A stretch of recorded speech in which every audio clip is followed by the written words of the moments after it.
All right, so here we go. So Master Mixing Workshop. This is the preview class. So what I'm going to do is I'm going to overview what the whole workshop is about. And then so I'll go kind of through it and give you an idea of what's going to happen, and then also give you some insight about some of the things that have changed. So those of you guys who've participated in the first one, you know it's an enormous amount of material, right? I think all of the material together, so there are 8 2-hour classes that go throughout the whole thing, and then there are each week has a whole huge list of material. So just to kind of give you a quick idea of what that looks like on the website, you know, I'll just kind of quickly just kind of go here onto the musicproductionguide.com page. Okay, so when you actually sign in for the workshop, then under the workshop category, you will have all the different things. You have a schedule and overview. I'll post the introductory class, this one here. This right now, the one that's there is the old one. And then each week's worth of material. So this will be week 1 material. I'm going to add some text in here, but basically what you'll have here is for each week, there's typically like 5 lessons. And so here we will have like an historical perspective of mixing, like a visual approach to audio, listening setup and speaker and our listening environment and speaker setup, how to organize your sessions and preparing to mix. So that's kind of all of week 1's materials. And then, you know, week 2, et cetera, et cetera, et cetera. So if you click on any week, right, I'll just click on a week here, and then I'll click also on one of the individual classes. So I can click on the individual week, and what that does is that's going to show a replay of that class. So you can actually, if you sign up, you can actually right now look at the class replay as it occurred back in September, right? So this would be the live class like we're recording right now. And that way you can watch that, because not everybody is able to make it at the time that's listed. People work and, you know, have lives and stuff like that. So, you know, there's stuff here. From here, you can link to each of the individual 5 lessons, okay, as well as having access to the class replay. And so if you click on any one of these, then, or, like I said, go here and then link through this way, right, so it's all tiered, then go to a visual approach to audio, and then you'll have a series of videos, audio materials. Sometimes there's some download materials, links to other articles on the website, okay? And so what we'll have here is like this is all a visual approach to audio. So we have videos about the 3D sound field, how does it work, the mix mapping worksheet, etc. And then there are some ear training audio. We talk about that, about our binaural hearing. There's some articles here that you can click on and look at. There's some downloadable materials here, okay? And if you have any questions anywhere along the way, that you can just, at the bottom of every page, there's a comment section. So anywhere along the way, if you have a question about the materials, it's great if you actually ask it here rather than emailing me directly, because if you comment here, your question may be the same question that somebody else has, and that way, and I'll answer it. So if I happen to be at my computer at the time, which I seem to be most of the time, at least according to my wife anyway, then as soon as you post the comment, I'll get it in email, an email notification, and then I can link right back to the website and answer it. And so when I answer it, you'll get an answer that'll be displayed right there. And if you click on the box that says notify me of follow-up comments by email, or notify me of new posts by email, then you can follow any other commentary that kind of goes along there. And then that's available so that other people who pop on there, you know, may have the same question, they go down to comment, and then that helps to add to the learning process and kind of, you know, get things going along that way. So that's the main bit there. So most of the classes with the Master Mixing Workshop are all video-based, and you know, the majority of them. So I'll be laying in some audio programs, and then there will be also more downloadable material. So actually, when you go to the audio programs here, you can download any of the audio programs and put them on your iPod. So they just come down as MP3 format. They vary in length from, like, you know, 5 minutes up to 40 minutes or so. The individual videos are anywhere from 5 minutes up to 40, 50 minutes, even an hour So you kind of put aside some time. The videos are not downloadable at this point, and I'm still working on a good way to lay that out and do that, or make that accessible. Primarily just protecting all the material here, and but this stuff. I'm working on that, the best way to make that available to you guys so you can download the videos. Even if it's just, just for the sake of, internet connection and stuff like that, you want to watch something while you're out or traveling, that type of thing, it's also, kind of helpful, right? So, obviously, you guys can always ask questions, by email if it's not related to a specific thing here. And I take your suggestions. If you go actually to the main page of the website here, which is actually right here, and down at the bottom, a quick way to ask me a question is just to go to the contact us box down here, and that'll send me an email. That's another quick way to get in. But obviously, if you receive the email for the class, you can just reply to that, and that will get directly to me. And I check that. Either way, I get stuff. So there's loads of ways to contact me and kind of get through to what's going on here. Okay, so any questions with any of that? Does that all seem pretty straight ahead? This is the majority of what's going on. I'm going to be changing a lot of the main front page of the website. So I'm going to be moving a lot of the stuff that you see on here off and kind of loading a lot of sort of preview type of material. I'm going to have plug-in of the week, videos of the week, and so that's always accessible. So people who are on the free membership level can always check in on the main page, and there'll be new videos and new audio programs, and I'll be posting some new materials here on that level. I know everybody cannot afford to join in as a membership, as much as I love that, and it helps to kind of keep everything going here. But I still want to, I still am committed to teaching people regardless of what their level of, current level of employment or how much money they're making, with the economy and things the way that they are. The point here is to really put the information out there. People love it, and then, if that helps you to create, your career, that's the whole purpose, and then it all comes back some way or another, right? So that's the universe. We'll kind of take it from there. All right. So let's, unless there's any questions here, the Congressional Medal of Honor, I don't know about that. It seems like anything from Congress is a joke right now. So, anyway, we avoided actually, this whole thing with the fiscal cliff. I kept calling it the fiscal banana peel because it was more like a, a comedy routine than it and like like we're going off a cliff. It's like a joke. So, all right.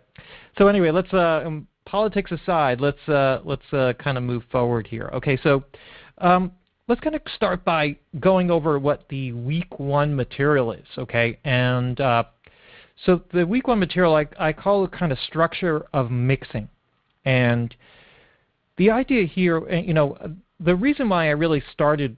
Because this is the very first workshop that I gave, is that there's probably the one thing I love more than anything is mixing. I always found it to be the most fascinating thing because it is hands down, by far, the most difficult engineering thing to do, to get right, to really master. And the way that you can tell that is if you look at where all the money is, if you just look at it from that perspective, okay, the engineers that make the most money are mix engineers.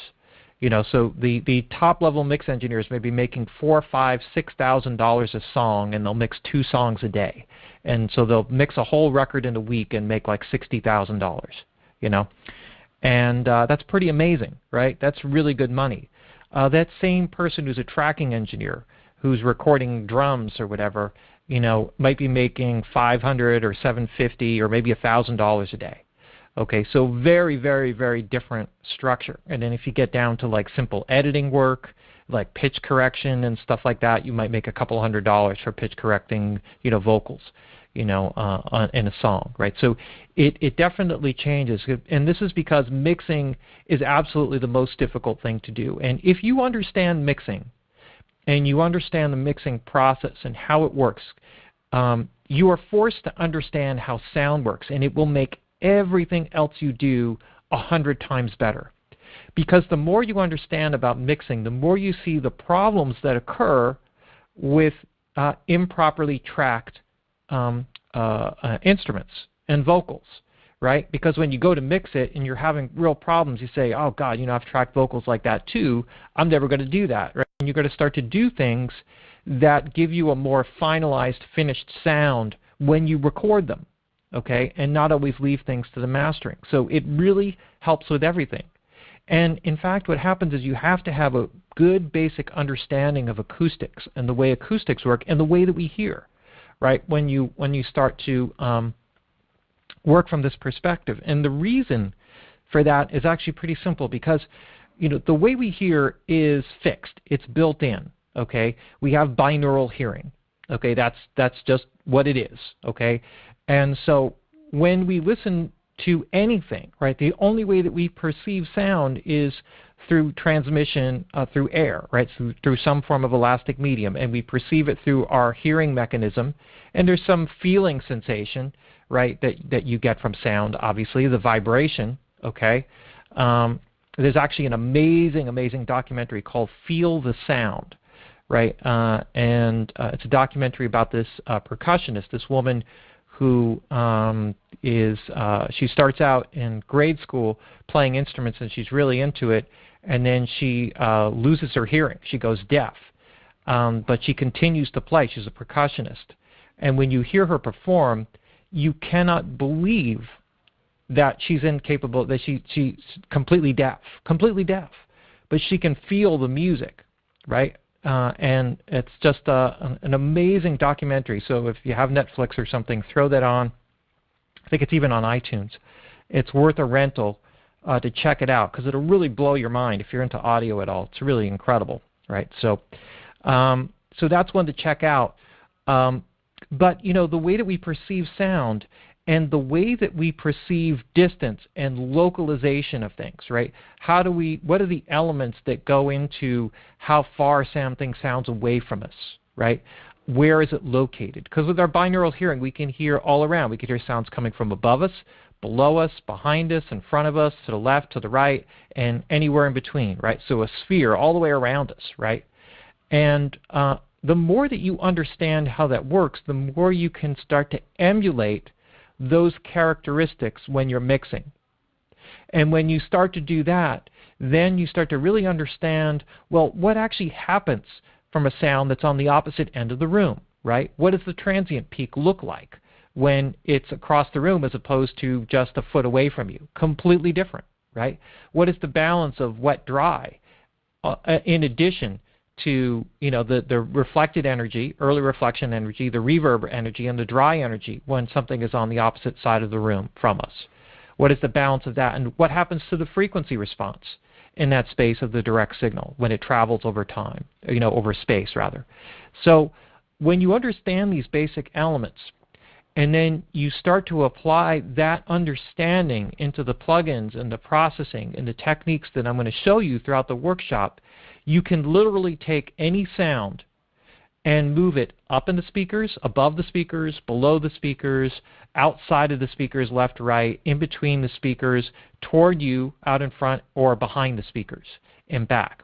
And that's how you create size, okay?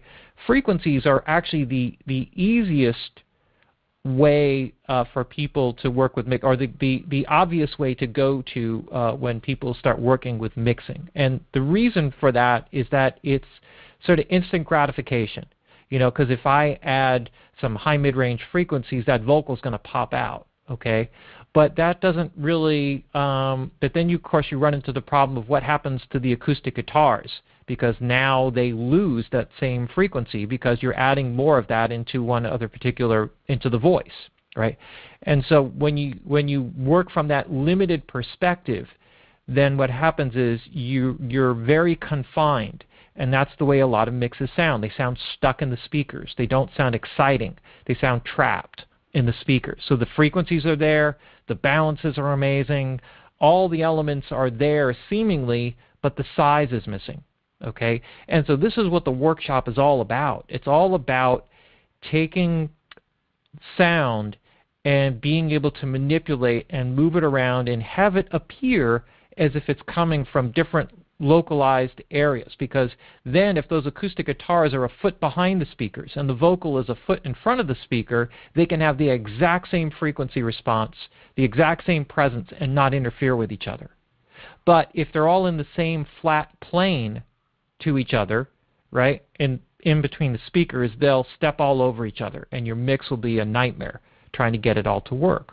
Okay, so this is like all about the the visual approach to audio, right?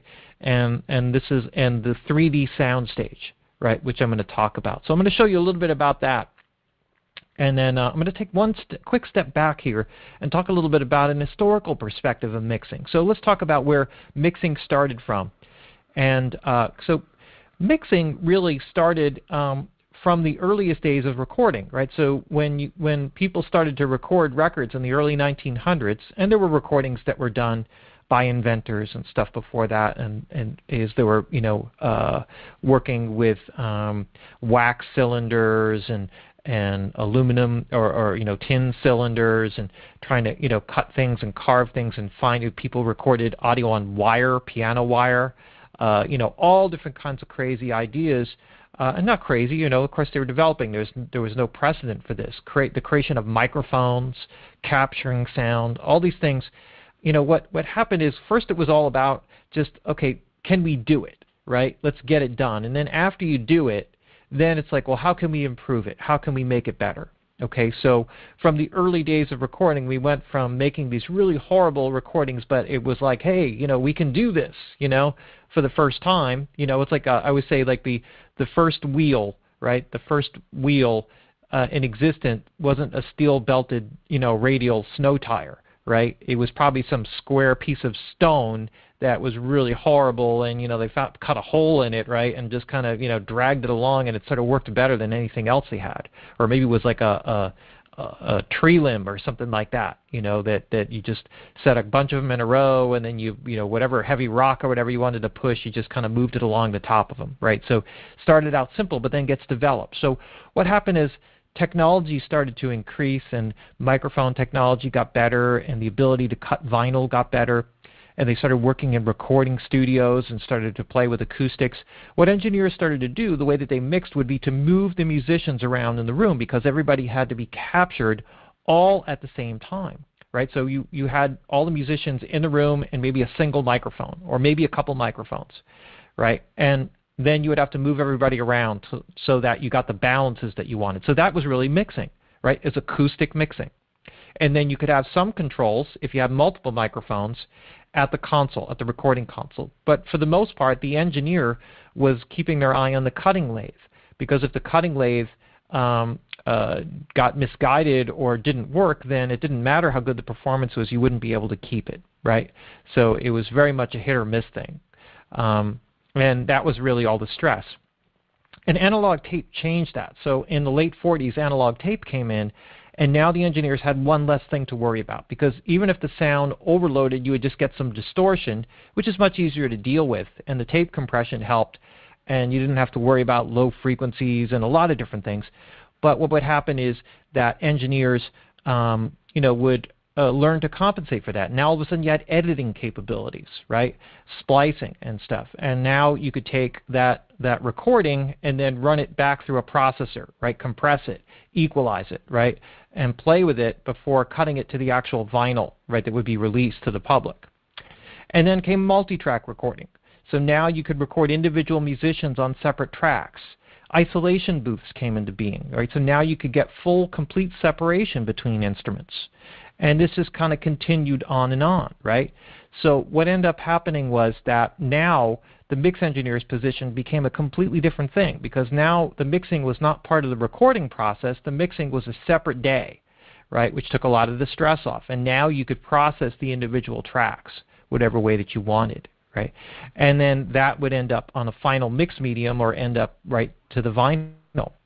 And so this technology developed, right? So now multi-track recording became cell sync recording. You could record on track 4 while playing back from tracks 1, 2, and 3. that type of thing. And then the track counts increased. And eventually it went from tape to digital tape, right? Analog tape to digital tape, and then digital tape to computers, right? And all of that technology is developed, and now you virtually have more tracks than you should ever need for recording, and the ability to actually, with all of the emulations, with plugins, use almost every piece of gear ever in existence and create and work with sound and make mixes, okay? And so today, it's actually 1,000 times more difficult than it was 40, 50 years ago. Because 40, 50 years ago, you had very few options in terms of what you could do. So you just had to be creative and really master what it was that you were doing. Whereas today, when you work and you start mixing, it's like you have to absorb a whole history worth of mixing, to really understand what all of these plugins do, right? It just kind of goes on and on and on, right? So when you see, when I see a vintage, plugin like an 1176, right? I was just shooting a video on an 1176 today for the Waves Workshop. And I start to think about, when I look at it, I know exactly what to do, right? I mean, if you just blindfolded me, I could actually go through on the settings of it and get the sound that I wanted. You wouldn't even think about it. I'd know where all the buttons were and just work it. And then it would know what instruments it would work well on. When I heard something, it would know what to do, okay?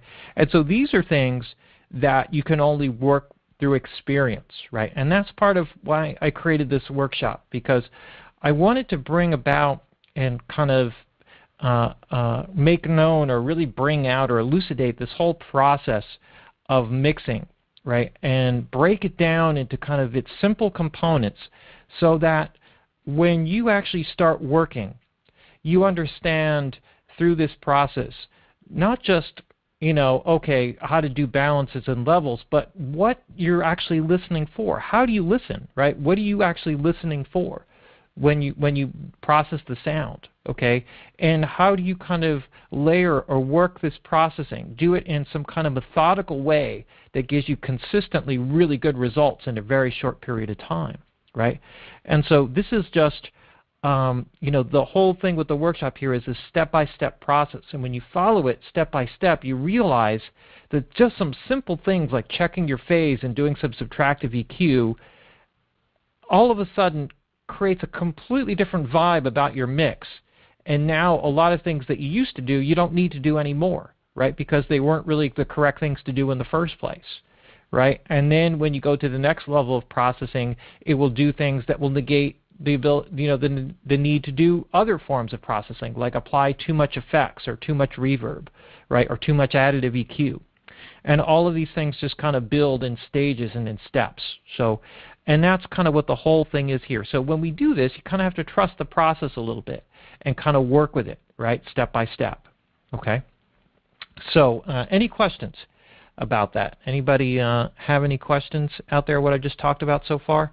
Because otherwise I'll just kind of move forward. This is kind of like a nice little preview, to what's going on here. And what I'm going to do actually is switch over here to the sketchbook, and you'll see this in a lot of the video stuff, that I do. Okay, I come to this, and especially for the workshop, because it's such a big part of working with sound, right? And or just kind of giving a visual approach. See, one thing that's important to understand with all of this is that, sound is a secondary sense to sight, right? So the primary of the five senses that we have, the primary one is sight, and the secondary one is sound, okay? And sound gives meaning to what it is that we see, okay? So, and there are benefits to sound that sight doesn't have, right? Our sight, we have a peripheral vision, right? We have a limited vision. We can't see all the way around us, right? We actually have to turn our head to see what's going on. And so sound gives us a cue, and the ability to localize things tells us that we should turn our head one way or another. So if you hear, a car, turning around a corner, you hear the wheels squeaking on the ground, it's like you actually can react before you even see it. You can stop in place or get out of the way so you don't get run over, right? So it's a very important thing, right? And so this is built into our survival mechanism. This is not something that is just, like some kind of, fantasy thing. It's like, oh, let's talk about the importance of sound. This is actually, I'm actually going to boot up one other program here because this will be helpful to kind of show you guys what I'm talking about. But they work together. And so when I talk about audio, I very, very often I talk about it in the perspective from sound. Like it's almost like I'm talking about sound, but I'm talking about it like from sight, like a visual perspective. So I always talk about seeing the sound, right? I always talk about the visual aspect. What is the imaging quality? What is the depth? I've done everything except for talk about pixels and resolution, right? And so so this is like something that is important to understand because that is the connection that we have, right? That is the connection that we have to sound, right? There's no way around it, right? This is what it is. So here I have this program here, and what it does is it's just a graphic program that allows me to display certain things. So, for example, when I work with sound, and so this would be your listening desk, and you'd have a pair of speakers here. And, from here, we'll talk a lot, and I'll use these visuals a lot, where I'll have, like, certain instrumentation. So, what I'd like to talk about here is, like, there are certain elements to sound. One is the depth of sound, right? So, and the placement of sound. So, generally what happens with people is that the sound is stuck here between the speakers in this box. So if you actually listen to the mix and close your eyes and you localize individual instruments and elements, you'll find that they're all in between here. But when you listen to real professional mixes, you'll notice that instruments like the bass sound like they're coming from the floor, right? Or if you actually take something like the kick drum, right, it'll sound like maybe behind the bass or in front of the bass, right, and it'll be right on the floor. Right? And you'll get this sense like that's really where it's coming from, and that's naturally where it should come from, right? We feel low frequencies more than we hear them, right? It's an important thing. And as we go through the different instruments, right, we've got a snare drum, right, that's going to be up and it's going to localize here. And depending upon what you want to do with it, I can actually go here from a top side view and you could see what it looks like, right? And so if I add something in like a vocal, right, the vocal may stick out in front, right, of those instruments, and that probably is what I want. I want it sticking out in front because maybe this is the lead instrument, the instrument that I'm really wanting to look at, the most, or have the most articulation. So, in other words, if you're talking to somebody in a crowded room full of people, the best way to talk to them is to have them right in front of you, right? Because then you're able to hear all the articulation of their voice, right? All the things that they're trying to tell you, right? Whether you want to hear them or not, right? That's just kind of the way it is. So as we go in, and we start to add in, other levels of instrument. We got the hi-hats. Let me actually switch back here, to our, our front perspective here. So we hear the vocals, right? And we'll, the one thing I can't do with this is kind of do the clarity because you can see through. Some instruments are more transparent, right? We got guitars, so maybe we have our guitars left and right, kind of out in front, but outside of the speakers, right? So you notice they're kind of sitting here. The vocals up a bit higher. Right? Maybe we got some strings in the background, right? Or way up high, right? We got a keyboard instrument like a Rhodes down in the back, a couple of acoustic guitars, right? That might be sitting somewhere in between here. Okay, and so each of these different shapes is just meant to show you or give you some kind of idea of what the different sounds are like. So if I go back here to my viewpoint here, you can see like now I've got this perspective, right, that's up and down, right, that's front back, right, and I can actually, kind of, let's see, if I go here, oops, that's not the way I want to go, there we go. Kind of, so if I kind of zoom in from this perspective, I think I actually have some stored viewpoints. Ah, yes, okay. So I could go in from a side view, right? So looking from over here, I can see, the speakers behind the ear and the individual instruments, right? And, so you kind of get like, a perspective that the sounds are not, they're separated from each other. And this is a real key, right? So, if you think about if you're listening to a band, performing, right, all the instruments are in different locations. They can't be in the exact same place, right? So they shouldn't be that way in a mix. So if you have a vocal that's in the center, right, and it's stuck in the speakers and you're trying to put something else in that same location, they're going to interfere with each other, right? It's not natural.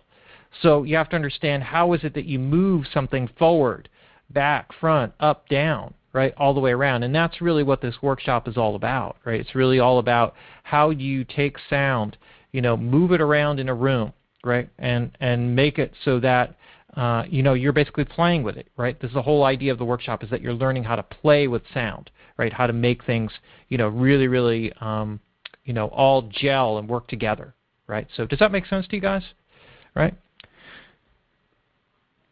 Kind of like hair gel, right? Exactly. We want to kind of put it all together here, right? So this is the whole visual approach to audio, the 3D sound stage, and what we're also going to talk about here is setting up your listening environment, your home studio environment, and this is so critical because if your speakers and your system is not set up properly, right? If you're not following some basic principles that I'm going to go over, then you won't hear accurately. You'll lose the imaging. Okay, so you can work with virtually any set of speakers, okay, and and today's speakers overall sound 1,000 times better than they did 20 years ago, right? So bang for your buck, you get way, way, way more, right, in terms of sound quality, right? So there's really some, that is really not an excuse, right? You don't have to spend thousands of dollars to get great sounding speakers or have a great sounding environment, and it really doesn't cost a lot of money to actually make your listening environment good or usable, right? And the key is really knowing your speakers, listening to tons of music, and really, really carefully adjusting them, okay, and really setting them up. So this is not about, okay, just going to throw one here, throw one there, and that basically looks good. It's like, no, it's got to be much more of a careful process.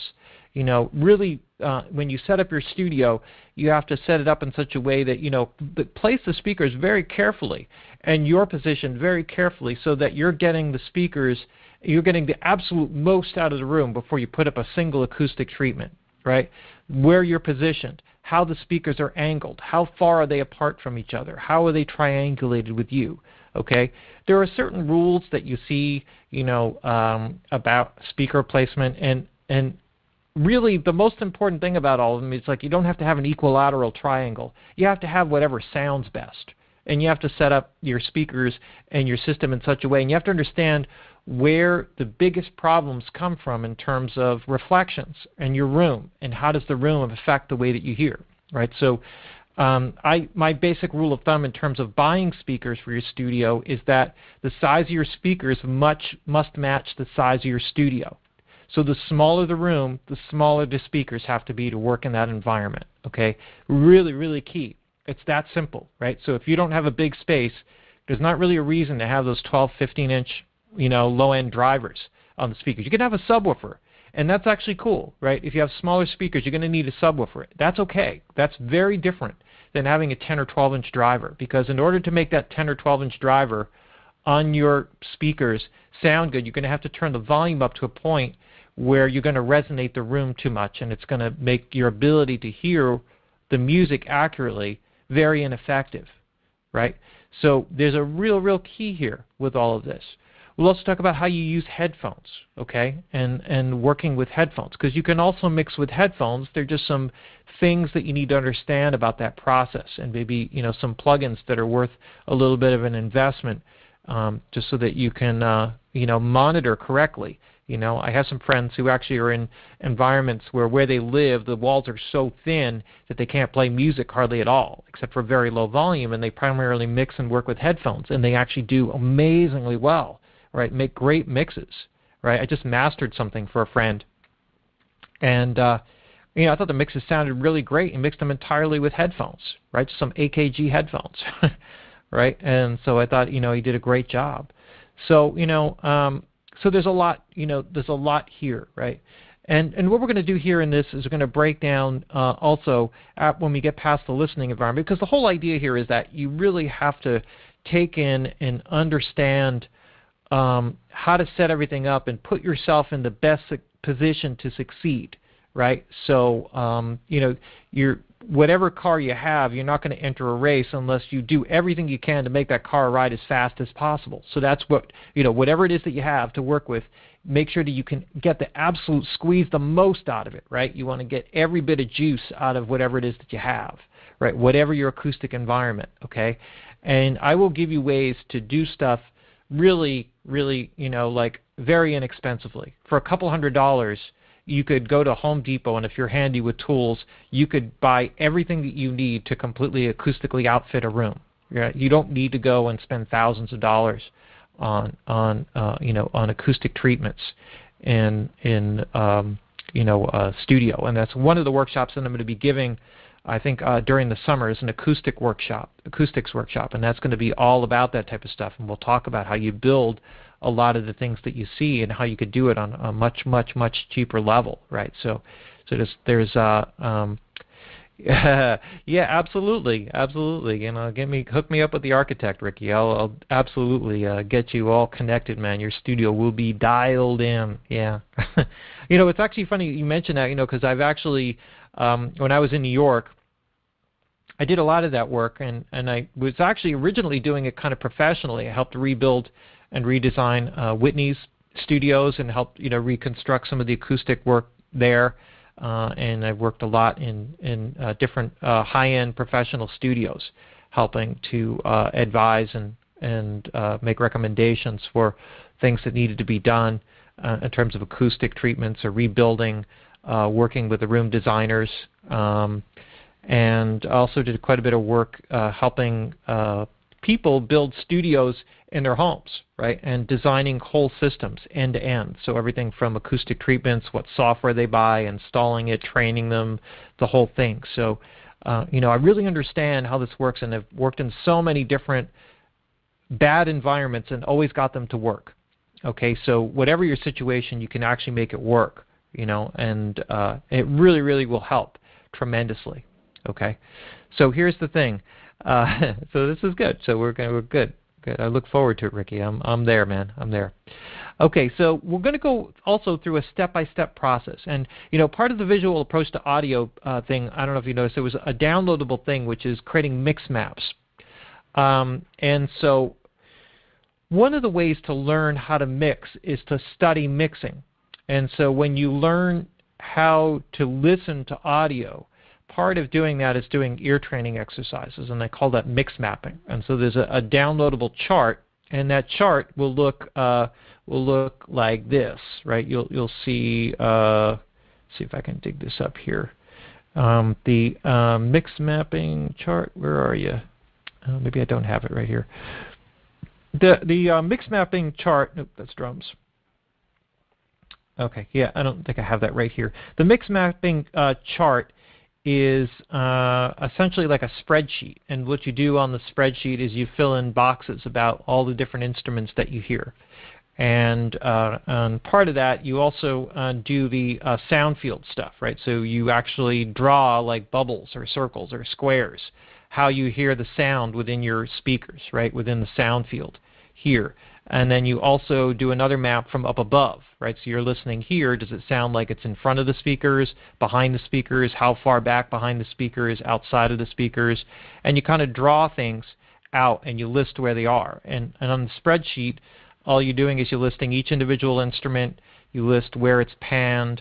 You list its level, right? Its basic audio level. And what you're doing is when you start to listen this way, you start to break things down, and you start to, and the numbers are not important, right? This is one of the things that some people get caught up on. When you start to fill out these sheets, there is no correct, perfect answer. There probably is technically, but there isn't. The point is that you actually, when you're listening, and you're trying to figure out whether this is an 8.5 or a 9 in terms of audio level, right? That doesn't matter what number it is, because what you're starting to do now is you're starting to listen to the relative balances to other instruments, and you're starting to build maps in your brain, right? So if you think about mixing, if you were going on a trip, and this, yes, exactly, Karen, exercising your ears, but most of the ear training exercises that you see are all about, can you hear these frequencies, right? And those types of things, and can you pick out different instrumentation or whatever, and that's all important. But what there's something to that, right? But you don't have to have perfect hearing. Nobody has perfect hearing, right? Maybe when you're born, you have perfect hearing, and then by the time you're age 2, it's like destroyed. Not destroyed. I take that back. But it's starting to be limited, right? Already. So what happens is that it doesn't matter, because if your frequency response is not that great, maybe you can't, like for me, my left ear and my right ear are different, right? I have a different frequency response spectrum on my left ear versus my right ear, right? And so there are attenuations at certain frequency areas, and as long as I know what that is, I'm okay. And whatever that is, that's relative to whatever I'm listening to. So I'm used to hearing music and things that way, right? So that's fine. Okay, so as long as the more I focus on what I can hear, what frequency areas I can hear, the more detail I'm going to be able to hear. So as I continue to do exercises, or you continue to work and mix and record and do these things, your ability to hear detail is going to be more refined and more refined and more refined and more refined. Like any physical activity that you do, right? You start riding a bike, right? When you do like road racing. When you first start, you're just like, wiped out. Your cardiovascular system is a mess. It's nowhere near in shape. Your legs are sore. You go through all these things. But after a while, if you keep doing it, you get better and better. And then all of a sudden, that $500 bike that you have is crap, and you got to buy something better, right? Because now you're like, all of a sudden, you're beyond, right, the abilities of that bike. It's limiting to you now. So you got a better bike, and all of a sudden you're faster, and you're racing, and then you continue to work, right? And now all of these things that you start to build and add on, right, you start to get more sensitive to different things. You react around corners in a completely different way when you hit corners, right? And the way that you ride the bike, all these minor little things that get smaller and smaller and smaller and more refined, and then you get better and you get competitive. And it's the same thing with mixing. It's like a muscle. You have to exercise it. And part of the exercise is maybe doing some training. That's what these mix mapping exercises are all about. And that if you start to create, like if you want to go someplace, it's always best to have a map, right, of how to get there, right? So if you're going from New York City to Buffalo, you could just say, oh, okay, I'm just going to, I know it's north, I'm just going to head north and follow signs, right? But, you may end up, it may take you 3 extra hours to get there than if you created a map or looked at a map and figured out what's the fastest way to get there. And that's what the mix mapping is all about, right? What you're doing is you're building templates in your head so that when you want to make a mix, what you do is, like, and whatever kind of music it is, right? It's an alternative rock record, right? You can get that sounding like a really good mix of an alternative rock record in a short period of time, an hour or 2 hours, really good, and then you can spend the next 4 or 5 hours making it sound really unique and cool. As opposed to the way a lot of people work now, which is it takes them 8 hours just to make it sound like an alternative rock mix, and then they're so wiped out because they've heard it over and over again for 8 hours that you can't even do anything interesting at that point, right? You're limited, right? So the idea is that the more you do this, the faster you get from point A to point B. 80% of your mix should be done in like a first hour or two. Right? And when you get to that place, then it's like, okay, well, what does it take to get that extra 20%? Because that 20% is the difference between it being like a really, really good rough mix and something that's professional quality. Okay? And that's really what takes all the time. That's where it just gets more refined, right? And more sensitive, right? And so the detail only comes out the more that you listen. So when you first start listening, the numbers and descriptions that you put down are going to be very basic and simple. But as you go along, right, the detail is just going to get more and more refined. All of a sudden you're going to hear a reverb and you're going to say, oh, that's a plate reverb. And that plate reverb sounds like the reverb time's about 1.2 seconds. And it has this, sort of shape to the curve, and there are early reflections added in, right? And it's like this amount, right? And then you start to say, oh yeah, I know that exact program. That's from that plugin, right? Or I know that compressor, or I know how to set that up when you hear something, okay? And then you just get more efficient at what you're doing, right? So the mix mapping, really, really an amazing and important thing, And so I know I've spent a good portion of the class talking about this, but when you get through this basic thing here and the step-by-step process for mixing, when you get through this stage, it sets the foundation for everything else that you learn. Because if you start to go on to the next phase, which is, organizing your session, and starting to work with levels and panning and phase and filters and all that sort of stuff, if you haven't set up this foundation first, then you're going to be limited right away, okay? It's like you're going out to run a marathon and you got your slippers on, right? And you don't have your running outfit. You got your, your bathrobe, right? And you got a dog bone in your pocket or whatever, So this is like the whole, the whole thing, right? So you got to be prepared and set up. So this is all a process, right?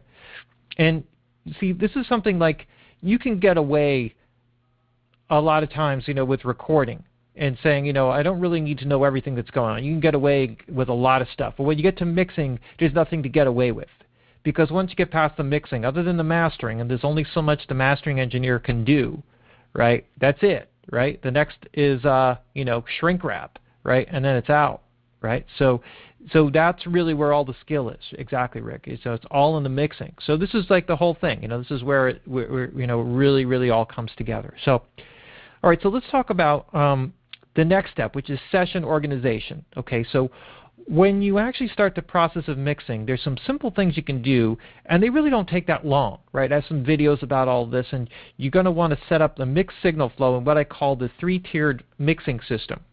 And so this is a process whereby what you're really doing is we're layering our processing in 3 levels.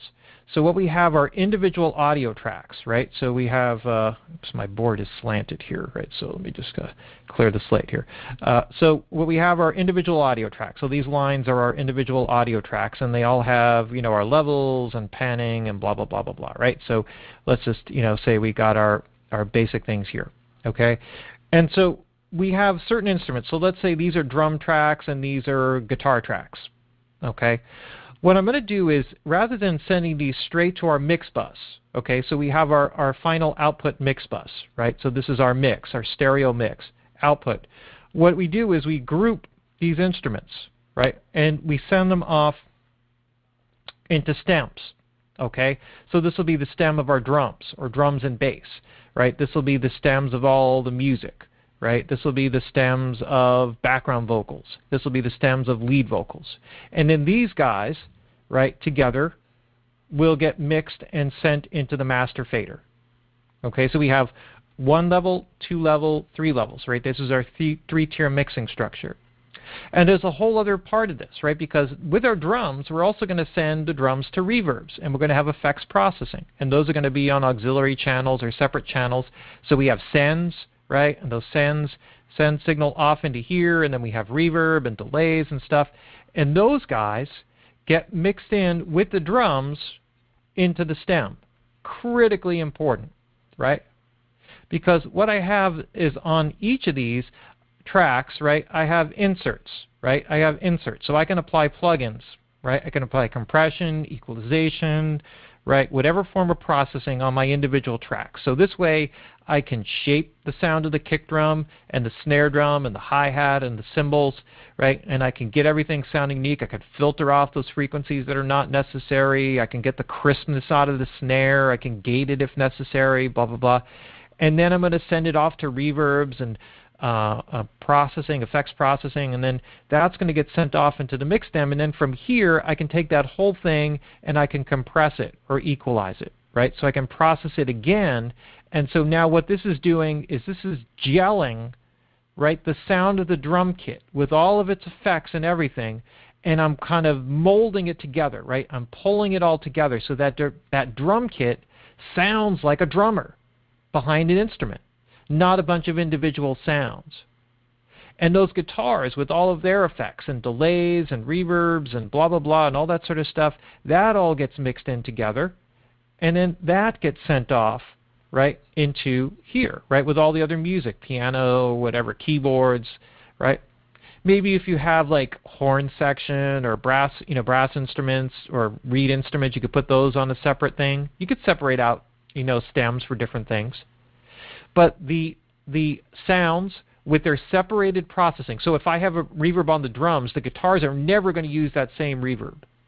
It could be the very same reverb, but it would be on its own separate track, right? The same plugin copied and pasted settings has to be separated, because when I process those instruments together, if I apply any EQ or compression on those instruments, that's going to pull the reverb for the guitars together with the guitars and other instruments, so they sound complete and independent of the sounds that the snare that the drums are doing with percussion. Does that make sense? And then from here, so given this third level of processing, I can process here with compression or do whatever it is and control this whatever way I need to, pull it all together here, and then process it one more time in the mix, right? So I could apply more compression if I want to here.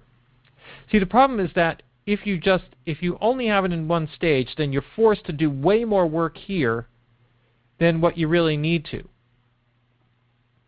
And then you go to the mix, and then you try to get it all together in the mix, and it's just no good, right? It doesn't really work. Whereas if you get it all blended together here, right, then you can control and make this sound amazing, and then you can make adjustments with the drums to make this work better if necessary, right? And then you can take, the same with the instruments and the background vocals and the lead vocals with their effects.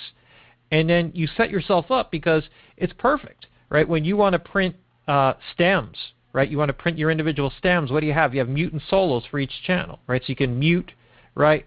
You can mute your other, instruments and vocals and print, a per cappella version, right? Or just a rhythm section, right? Or I'm not rhythm section, drums and percussion, and you can print just the music. Right, and or you could print an instrumental, which is the drums with the music, and you could print a cappella background vocals with effects, a cappella lead vocals, and it's just like all on mute switches. Simple. Mute the tracks you don't want to hear, all the effects and everything processed exactly the way you want it, and then it goes into the master mix and you print it. And that gives you incredible flexibility. This is really important, especially for doing things professionally. If you submit songs or music to movies, they want stems of everything, because they may only want to use the instrumental track or the a cappella vocals for a particular section of the movie, right? Or they may want to use the whole mix, or they may want to use individual things. It sets you up in such a way, it gives you the most amount of flexibility in terms of the way that you work with the sound, right? So this simple architecture, and it's not hard to understand or do, right? But once you set it up and you actually do it, it gives you an incredible amount of control over everything that you do, okay? So there are rules that I have, okay? And there's no rule that I could give you that is always 100%, bulletproof, okay? Because there's always exceptions, right? And so, in other words, sometimes distortion is really, really cool. Sometimes you can make something just clip like crazy, and it sounds amazing, right? That's okay, or that can be a vibe, right? If it's right, like Nine Inch Nails, right? Yeah, I think there's the Jay-Z Black record. I mean, that thing is just so crushed. You look at it, it's like a square wave, the whole thing, and it sounds incredible, right? It has a very it has a character to it. It's all distorted, but it's nutty, and it works, So that's the bottom line, is it has to work. But there are some basic things, guiding principles, let's just say, that you use as a starting place. And if they don't work, then you can make adjustments or you can move. But if you start in a place that doesn't work, or a method that doesn't work most of the time, then you're off on a bad foot, right? You're kind of starting from a bad or a compromised position, okay? See, there are certain things that you need to understand about sound, and one is that and our senses. Our senses are always designed to understand contrast, differences in things, right? When we want to notice the sameness in something, we have to concentrate on sameness. But we react to differences. We react to changes in our environment, right? That's what keeps us from stepping out into the road when a car is coming. We notice that there's a car coming, right? We don't notice the color of the road is gray, exactly the same color gray all the way up for miles and miles in both directions, right? We notice when it changes. We notice when the road all of a sudden goes from brand new black tar, right, to a gray concrete, right? We notice that, okay, because it changes, right? We notice when we're coming up to a bridge because like, oh, wow, okay, we're not on, no more trees, now we got a bridge, right? You notice changes in things with everything. You notice when the wind starts blowing. You walk into a room that's cold, you notice that it's cold. Once you're in there for a while, right, unless you're freezing, right, you're not thinking about it, right? You hear a sound, if it's just like the air conditioner on all the time, you walk into the room, it's like, oh, the air conditioner's on, right? But you don't notice it again until it turns off, okay? So this is important because when you mix, there are certain things that you want to sound the same. They act like a background, a backdrop, right? But you can only focus on one thing at a time, right? And that's really critical because when you're working, right, when you're thinking, the way people function is they can only focus on really one thing at a time, 1.5 things, right? You got whatever the focus is of your attention. You're talking to somebody, you're looking at their face, you're focusing on what they're saying. And then the room and whatever else is in the room sets the environment, right? Maybe it's a very noisy room. Maybe it's a very reverberant room. Maybe it's a very dead room, right? You get that backdrop, you know, the color of the walls. All those things are secondary to what it is that you're focusing on. And understanding that psychology, right? Understanding that psychology, and this is programmed in, so this is not like unique to like only 70% of the population thinks. Everybody thinks this way. This is the way this is the design of our anatomy, right? So when you understand that, when you're mixing, it's all about creating contrast, right? When you're working with things. If you want a vocal to sound really rich with a big, long reverb and this big open thing, you have to make everything else around it drier. Otherwise, you will never perceive the size of that reverb. The bigger you want that reverb to be, the drier everything else around it needs to be relatively in order for you to hear that, right? And same thing with equalization. You want the vocal to sound warm, rich, and you know, really warm and rich and up front, right, and intimate. Then you have to make all the other things around it less that way to create the contrast.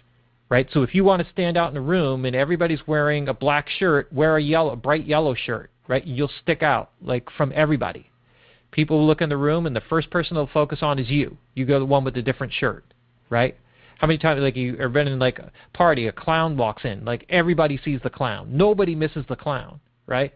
They miss the other guy that's wearing, you know, the same jacket and clothes from the Gap or whatever that everybody else wears, right? You don't notice that person. Okay, so this is such an important principle to understand about mixing, right? It sets up like a sort of map, a general direction, right, for how you work, right? So when we actually go through this and we go through like setting up our signal flow and the mixing system, what we're doing is we're setting a goal, right? What is the focus of our mix, right? What are we primarily focusing on in every section, right? During the verses and choruses, or during the verses it might be the lead vocal. During the choruses, the hook might actually be the background vocals. Maybe that's the focus, right? In between those sections, right, you have instruments that maybe are ad-libbing or carrying your attention. That's the focus in those sections. What's carrying you from one place to the next? Right?